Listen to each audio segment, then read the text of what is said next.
పిట్టల పెంపకం సన్న చిన్నకారు రైతులకు నిరుద్యోగులకు ఉపాధినిచ్చే పరిశ్రమగా మంచి ఆదరణ పొందుతోంది. దేశంలో చాలా చోట్ల వీటి గుడ్లకు మాంసానికి మంచి డిమాండ్ ఉండటంతో రైతులకు గిట్టుబాటు ధర లభిస్తోంది. కొద్దిపాటి స్థలం, తక్కువ శ్రమ, తక్కువ ఖర్చుతో 5-6 వారాల్లోనే ఈ పక్షులను మార్కెట్ చేసే అవకాశం ఉండటంతో రైతులకు వీటి పెంపకం అన్ని విధాలా అనుకూలంగా మారింది.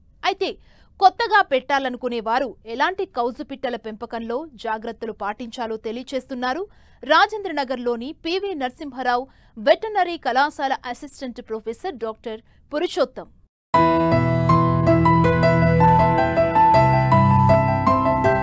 పెరుగుతున్న జనాభాకు సరిపడా మాంసం ఉత్పత్తి కావడం లేదు.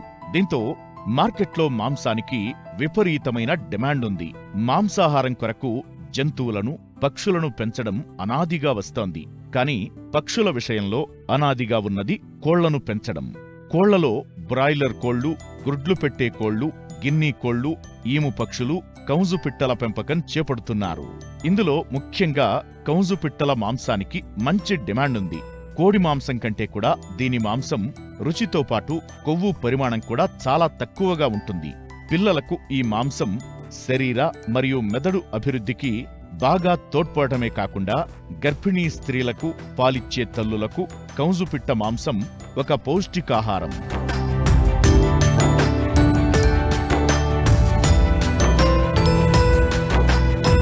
గతంలో రైతులు వ్యవసాయంతో పాటు అనుబంధంగా పశువులు, జీవాలు, కోళ్ల పెంపకాన్ని చేపట్టి ఆరోగ్యమైన జీవనాన్ని పొందేవారు.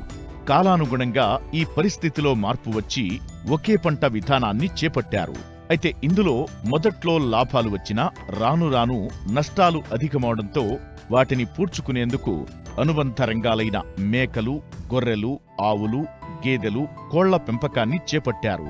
అయితే సన్న చిన్నకారు రైతులు, గ్రామీణ నిరుద్యోగ యువత అంత పెట్టుబడి పెట్టలేకపోవడం, పౌల్ట్రీకి అనుబంధంగా ఉన్న కౌజుపిట్టల పెంపకం తక్కువ ఖర్చు, తక్కువ పెట్టుబడి, తక్కువ స్థలంలోనే పెంచే వీలుండటం, ఇటు మార్కెట్లో కూడా మంచి డిమాండ్ ఉండటంతో వీటి పెంపకానికి ఆసక్తి చూపుతున్నారు.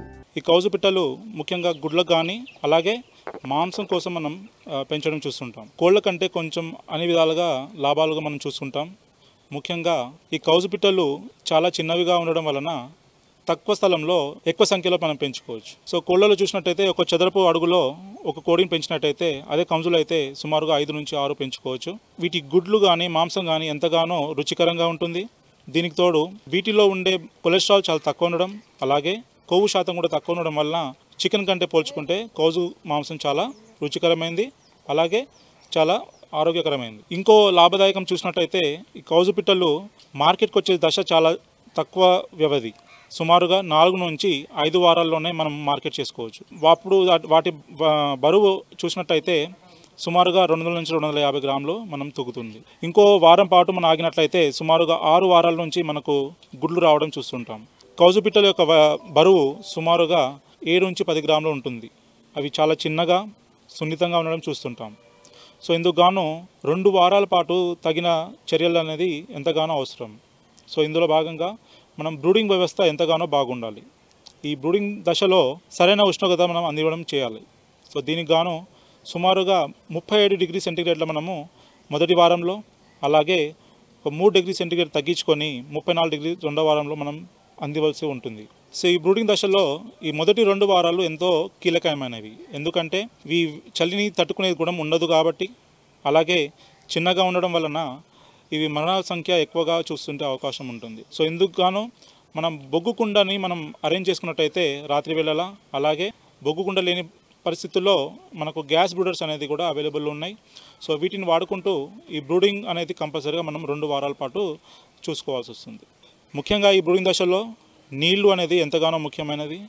సో ఈ నీళ్ళల్లో మనం ఎక్కువగా ఈ రోగాల్లో వచ్చే బారిన పడే ఆస్కారం ఉంటుంది కాబట్టి ఈ ఈకోలై వల్ల కానీ, సాల్మొనెల్లా వల్ల కానీ, సో ఇందుకు గాను ఈ వాటర్ శానిటైజర్స్ యాడ్ చేసినట్టయితే మనం వీటి నుంచి కాపాడుకోవచ్చు. కౌజుపిట్టల్లో చూసినట్లయితే కోళ్ల మాదిరి కంటే వీటిలో రోగనిరోధక శక్తి చాలా ఎక్కువగా ఉంటుంది. సో అందుకు గాను ఇందులో కౌజుపిట్టల పెంపకంలో ఎటువంటి టీకాలు కానీ, మందులు కానీ వాడడం మనం చూడం. ఒక కోడిని పెంచే స్థలంలో సుమారు 8 నుంచి 10 క్వైల్ పక్షులను పెంచవచ్చు. ముఖ్యంగా గుడ్ల నుండి పొదగబడిన క్వైల్ పిల్లలు చాలా చిన్నవిగా సున్నితంగా ఉంటాయి. వీటిని సాధారణ వాతావరణ పరిస్థితుల్లో పెంచడానికి వీలు కాదు. కాబట్టి బ్రూడింగ్ పద్ధతులను చేపట్టి పక్షులను ఆరోగ్యంగా ఉంచాలి. పోషణకయ్యే ఖర్చు మొత్తం క్వైళ్ల పెంపకానికయ్యే ఖర్చులో సుమారు 70% పైగా ఉంటుంది. అంతేగాక సరైన పెరుగుదలకు, అధిక గుడ్ల ఉత్పత్తికి శాస్త్రీయ పద్ధతిలో పోషకాహారం ఇవ్వడం చాలా అవసరం. ఇటు క్వైల్ పక్షుల పెంపకం, యాజమాన్య పద్ధతులు మాంసపు రకానికి గాని, గుడ్ల రకానికి గాని తేడా ఉండదు. మాంసానికి పెంచే క్వైల్స్ 5 వారాల వయస్సు నుండి అమ్మటం ఉత్తమం. సో ఈ కౌజు పిట్టల దాణాలో కనీసం 26% ప్రోటీన్ చూడాలి.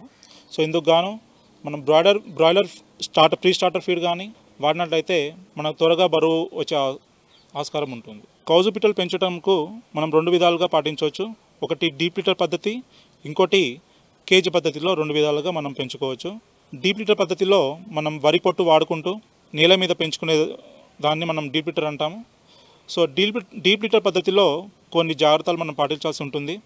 ముఖ్యంగా ఎప్పుడైతే ఈ డీప్ లిటర్లో ఈ వరి పొట్టు తడి అవడం వల్ల కానీ ఎక్కువ సంఖ్యలో పెంచినట్లయితే మనకు కొన్ని రకాల వ్యాధులు వచ్చే ఆస్కారం ఉంటుంది.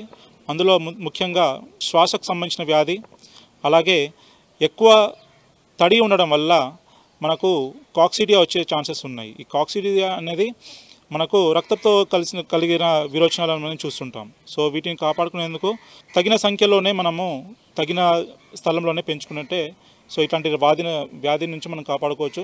అలాగే మన షెడ్లలో పెంచినప్పుడు సరైన వెంటిలేషన్ అనేది చాలా ఇంపార్టెంట్. సో మంచి గాలి లోపల రావడము, అలాగే ఈ అమోనియా వాయువు అలానే CO2 అనేది మనం బయట పంపించేటట్టు చూసుకోవాలి. అందుకు గాను సరైన వెంటిలేషన్ అనేది మనం పాటించాల్సి ఉంటుంది. మార్కెట్లో డిమాండ్ సప్లై అనేది కంపల్సరీగా మనం పాటించాల్సి ఉంటుంది. డిమాండ్ అనేది మాంసం కుందా లేకపోతే గుడ్ల కుందా చూసుకుంటూ పలు బ్యాచ్లు మనం స్టార్ట్ చేసుకోవాల్సి వస్తుంది. సో ముఖ్యంగా మనం ఇందులో పెంచిన ఖర్చు చూసినట్లయితే కౌజు పిట్టల ఖర్చు చిక్కుకు గాను 8 రూపాయలు, అలాగే దాణకు గాను సుమారుగా 32 నుంచి 35 రూపాయలు. ఆ పైన ఓవర్ హెడ్ ఛార్జెస్ కింద చూసుకుంటే ఇంకో 2 రూపాయలుగా చూసుకున్నట్టయితే ఓవరాల్గా మనకు 35 నుంచి 38 రూపాయలు పడుతుంది. సో వీటి యొక్క మార్కెటింగ్ చూసినట్లయితే మనకు జత 150 నుంచి 180 రూపాయలు మనం బయట చూస్తున్నాం. సో వీటి యొక్క మార్కెటింగ్ ఏజ్ చూసినట్లయితే 5 వారాల నుంచి 6 వారాల లోపు మనం మార్కెటింగ్ అనేది చేసుకోవాల్సి వస్తుంది. సో ఈ 5 నుంచి 6 వారాల్లో ఒక కౌజు పిట్ట సుమారుగా 500 గ్రాముల నుంచి 600 గ్రాముల దాణా తింటుంది. సో ఇందుకు గాను 5 నుంచి 6 వారాల లోపే మనము మార్కెటింగ్ అనేది చేసుకోవాలి. సో ఈ కౌజు పిట్టల్స్ ముఖ్యంగా బరువుకు కాకుండా ఒక జత లేకపోతే ఒక కోడి ఒక కౌజులాగా అమ్ముతుంటారు. సో ఎక్కువ కాలం ఉంచినట్టయితే మనము నష్టపోయే ఆస్కారం ఉంటుంది. సో అందుకు గాను వీలైన త్వరగా సుమారుగా 4 నుంచి 5 వారాల లోపు మనం మార్కెటింగ్ చేసుకోవాలి. సో ఈ మార్కెటింగ్ వయసులో సుమారుగా 200 నుంచి 250 గ్రాములు ఇవి తూగుతుంటాయి.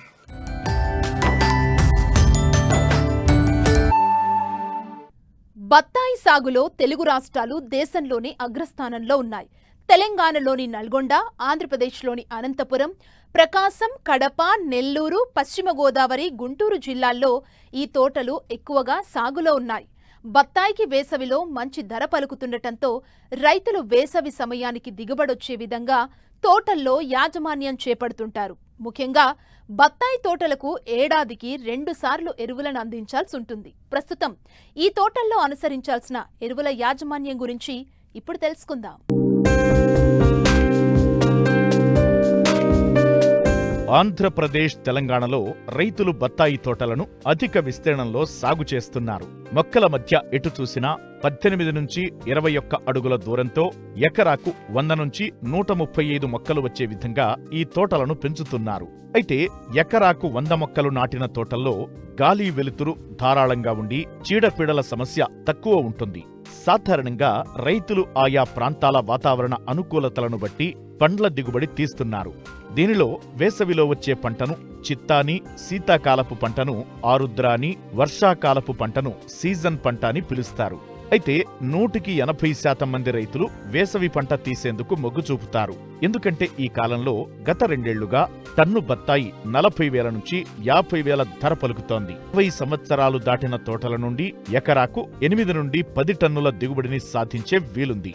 ప్రస్తుతం కొంతమంది రైతులు వర్షాకాలపు పంటను తీసుకుంటుండగా మరికొంతమంది రైతులు వేసవి పంట కోసం తిరిగి తోటలను సిద్ధం చేస్తున్నారు.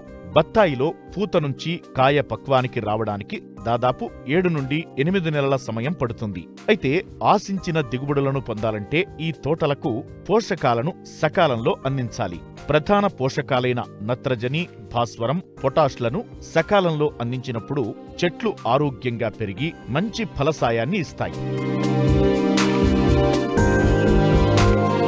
బత్తాయి మొక్కలకు ఏడాదిలో 2 దఫాలుగా ఎరువులను అందించాలి. మొదటి దఫా ఎరువులు డిసెంబర్, జనవరి నెలల్లో అందించాల్సి ఉంటుంది. ప్రస్తుతం వర్షాలు పడే సమయం. ఈ సమయంలో 2వ దఫా ఎరువులను జూన్, జూలై మాసాల్లో వేసుకోవచ్చు. భాస్వరపు ఎరువును సింగిల్ సూపర్ ఫాస్ఫేట్ రూపంలోనూ, పొటాష్ను మ్యూరేట్ ఆఫ్ పొటాష్ రూపంలోనూ 2 దఫాలుగా సమపాళ్లలో వెయ్యాలి. అయితే చెట్ల వయసును బట్టి ఎరువులను అందించాల్సి ఉంటుంది. ముఖ్యంగా ఎరువులను అందించేటప్పుడు చాలా జాగ్రత్తలు పాటించాలి. మొక్క మొదలు దగ్గర తేమ ఎక్కువగా నిలిచి ఉంటే వేరుకుళ్ళు, బంక తెగులు ఉధృతి పెరిగే అవకాశాలు అధికంగా ఉంటాయి.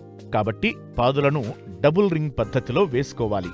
చెట్టు మొదల నుండి 4 అడుగుల దూరంలో పాదును తీసుకోవాలి. కేవలం 15 సెంటీమీటర్ల లోతుపాదులనే తీయాలి. లేదంటే పీచు వేర్లపై ఎరువు పడి దెబ్బతినే అవకాశం ఉంటుంది. ఎరువును వేసిన తరువాత మట్టితో కప్పాలి.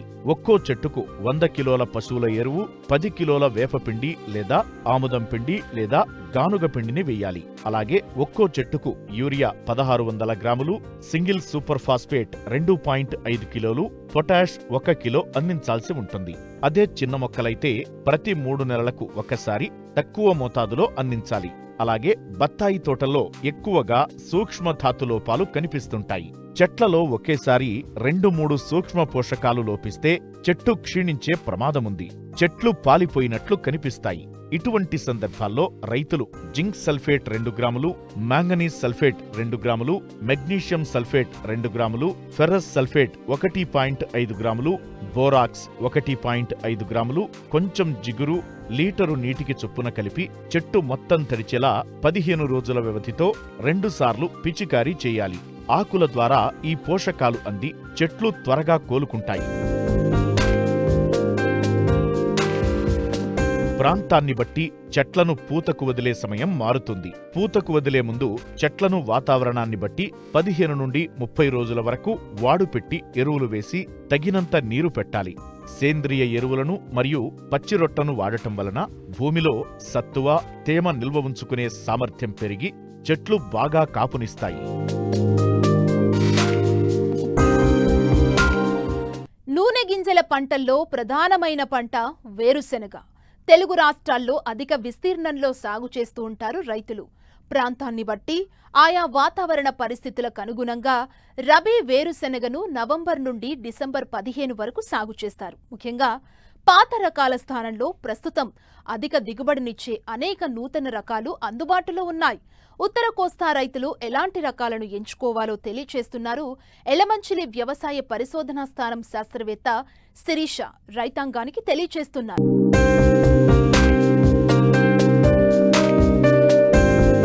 వేరుశెనగ వర్షాధార పంట కనుక ఖరీఫ్లో ఏటా ఈ పంటను వాతావరణ ఒడిదుడుకులు, వెట్ట పరిస్థితులు తీవ్రంగా దెబ్బతీస్తున్నాయి.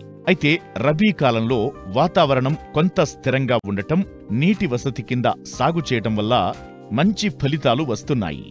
ఆంధ్రప్రదేశ్లో ఉత్తర కోస్తా, దక్షిణ రాయలసీమ ప్రాంతాల్లో రబీ వేరుశెనగ సాగవుతోంది. ఉత్తర కోస్తాలో, దక్షిణ రాయలసీమలో నవంబర్ నుంచి డిసెంబరు వరకు ఈ పంటను విత్తుకోవడానికి అనుకూలం.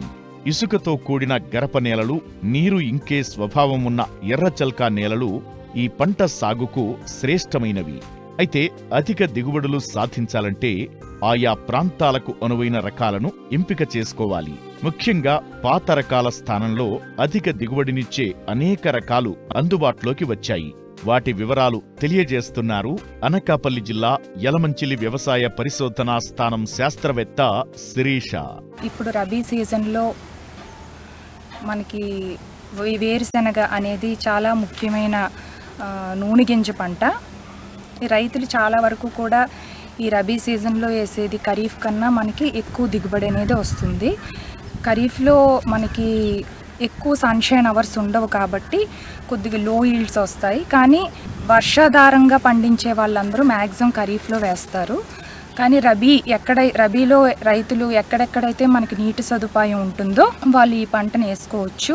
ముఖ్యంగా మీకు ఇప్పుడు వెరైటీస్ ఏ రకాలు మనం రబీలో వేసుకోవచ్చు. ఇది రబీలో వచ్చేసరికి మన ఆంధ్రప్రదేశ్ ఈ కోస్తా జిల్లాల్లో కానీ వేసుకునేవి ఏంటంటే కొత్తగా విశిష్ట రకం TCGS 1694 అనే రకం 2022లో రిలీజ్ అయింది. ఈ విశిష్ట రకం అనేది 100 నుంచి 105 రోజులు దీని పంటకాల పరిమితి. 25 క్వింటాల్ వరకు హెక్టార్కి మనకి ఇది దిగుబడిని ఇస్తుంది. నూనె శాతం వచ్చేసరికి 49% నూనె శాతం. షెల్లింగ్ పర్సంటేజ్ 70 నుంచి 72% వరకు షెల్లింగ్ పర్సంటేజ్ అనేది ఇది ఉంది. ఈ విశిష్ట రకం అనేది ఇప్పుడు ప్రస్తుతం ప్రాచుర్యంలో వస్తున్న రకం. రైతులకు కూడా ఈ రకం బాగుంది అనిపిస్తుంది. ఈ రకం విత్తనాలు ఎక్కడంటే మీకు రీజనల్ అగ్రికల్చర్ రీసెర్చ్ స్టేషన్ తిరుపతిలో తయారైంది ఈ రకం. ఈ విత్తనాలు కూడా మీకు అక్కడ RRS Acharya N G Ranga agriculture university RRS Tirupati వారి దగ్గర ఈ రకం అనేది మీకు దొరుకుతుందన్నమాట. అలాగే ఇంకా రబీలో మనం వేరే రకాలు ఇంకా ఏమి మనం వేసుకోవచ్చు అంటే కదిరి 6, కదిరి 7, ధీరజ్, ధరణి, గ్రీష్మ, నిత్యహరిత ఈ వెరైటీస్ కూడా మంచి హై ఈల్డింగ్ వెరైటీస్. కదిరి 6 అనే వెరైటీ మాత్రం ఇది బోల్డ్ వెరైటీ, చాలా ఓల్డ్ వెరైటీ ఇది.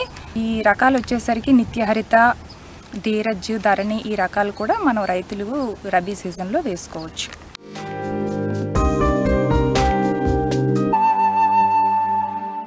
ప్రొఫెసర్ జయశంకర్ తెలంగాణ వ్యవసాయ విశ్వవిద్యాలయం వారు అందిస్తున్న వాతావరణ ఆధారిత వ్యవసాయ సూచనలను ఇప్పుడు తెలుసుకుందాం. హైదరాబాద్ వాతావరణ కేంద్రం వారు అందించిన సమాచారం ప్రకారం రానున్న 3 రోజులు అక్కడక్కడ తేలికపాటి నుండి ఓ మోస్తారు వర్షాలు కురిసే సూచనలున్నాయి. తర్వాత 2 రోజులలో వాతావరణం పొడిగా ఉంటుంది. పగటి ఉష్ణోగ్రతలు 29 నుండి 32 డిగ్రీల సెల్సియస్ మధ్య మరియు రాత్రి ఉష్ణోగ్రతలు 17 నుండి 23 డిగ్రీల సెల్సియస్ మధ్య నమోదు కావచ్చు. రాష్ట్రంలో అక్కడక్కడ వర్షం కురిసే సూచనలు ఉన్నందున రైతులు ఆకాశంలో మేఘాలను గమనిస్తూ ధాన్యంను వర్షం వలన తడవకుండా టార్పలిన్తో కప్పి ఉంచవలెను. కోసిన పంటలను ముందు జాగ్రత్తగా సురక్షిత ప్రాంతానికి తరలించాలి. మార్కెట్కు తరలించిన ధాన్యంపై టార్పలిన్ కప్పి ఉంచవలెను. కుసుమ, శనగ, ఆవాలు, మొక్కజొన్న పంటలను నవంబర్ 15వ తేదీ వరకు విత్తుకోవచ్చు. వేరుశెనగ, బొబ్బర్ల పంటలను నవంబర్ 30వ తేదీ వరకు నాణ్యమైన విత్తనములను వినియోగించుకుని విత్తుకోగలరు. మినుములు, పెసర పంటలను డిసెంబర్ 10వ తేదీ వరకు నాణ్యమైన విత్తనములను విత్తుకోగలరు. యాసంగి వరి నారుమళ్లను నవంబర్ 15వ తేదీ నుండి డిసెంబర్ 10వ తేదీ మధ్యలో పోసుకోవాలి. మొక్కజొన్న, జొన్న, ప్రొద్దుతిరుగుడు పంటలను డిసెంబర్ 31వ తేదీ వరకు నాణ్యమైన విత్తనములను ఎన్నుకొని విత్తుకోవాలి. వరిలో మెడ విరుపు తెగులు గమనించడమైనది. నివారణకు ట్రైసైక్లోజోల్ ప్లస్ మ్యాంకోజెబ్ 2.5 గ్రాములు లేదా ఐసోప్రోథయోలిన్ 1.6 మిల్లీలీటర్లు లేదా కాసుగామైసిన్ 2.5 మిల్లీలీటర్ల మందును లీటరు నీటికి కలిపి పిచికారీ చేయాలి. ఉధృతి అధికంగా ఉన్నట్లయితే అజాక్సిస్ట్రీబిన్ ప్లస్ ట్రైసైక్లోజోల్ 1 మిల్లీలీటరు లేదా టెబుకొనజోల్ ప్లస్ ట్రైప్లోక్సిస్ట్రీబిన్ 75 WG 0.4 గ్రాములు లేదా పికాక్సిస్ట్రోబిన్ ప్లస్ ట్రైసైక్లోజోల్ 2 మిల్లీలీటర్లు లేదా అజాక్సిస్ట్రోబిన్ ప్లస్ డైఫెన్కొనజోల్ 1 మిల్లీలీటరు మందును లీటరు నీటికి కలిపి పిచికారీ చేయాలి. వరిలో గింజమచ్చ తెగులు గమనించడమైనది. నివారణకు propiconazole 1 millilitre plus spiromesifen 1 millilitre మందును లీటరు నీటికి కలిపి పిచికారీ చేయాలి.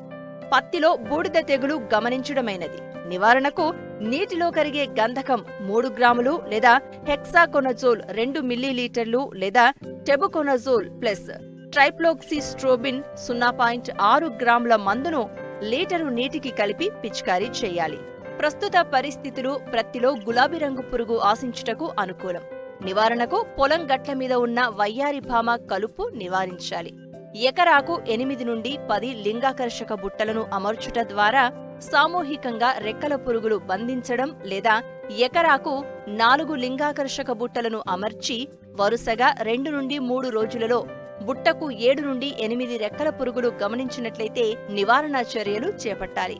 నివారణకు 2 మిల్లీలీటర్ల ప్రొఫెనోఫాస్ లేదా 2.5 మిల్లీలీటర్ల క్లోరోపైరిఫాస్ మందును లీటరు నీటికి కలిపి పిచికారీ చేయాలి. మొక్కజొన్నలో కత్తెర పురుగు గమనించడమైనది. నివారణకు 0.4 మిల్లీలీటర్ల క్లోరాట్రినిలిప్రోల్ లేదా 0.5 మిల్లీలీటర్ల స్పైనటోరం మందును లీటరు నీటికి కలిపి ఆకు సుడుల లోపల తడిచేలా పిచికారీ చేయాలి. కందిలో శనగపచ్చ పురుగు చాలా చోట్ల ఆశించింది. దీని నివారణకు శనగపచ్చ పురుగు లార్వాలను తినుటకు అనుగుణంగా ఎకరాకు 10 నుండి 15 పక్షి స్థావరాలను ఏర్పరచాలి. శనగపచ్చ పురుగుల ఉనికిని గమనించుటకు ఎకరాకు 4 లింగాకర్షక బుట్టలను అమర్చాలి. పురుగు గ్రుడ్లు తొలిదశ లార్వాల నివారణకు 5% వేపగింజల కషాయాన్ని పిచికారీ చేయాలి. ఉధృతి తక్కువగా ఉన్నప్పుడు 1.5 గ్రాముల ఎసిఫేట్ లేదా 2 మిల్లీలీటర్ల క్వినాల్ఫాస్ మందును లీటరు నీటికి కలిపి పిచికారీ చేయాలి.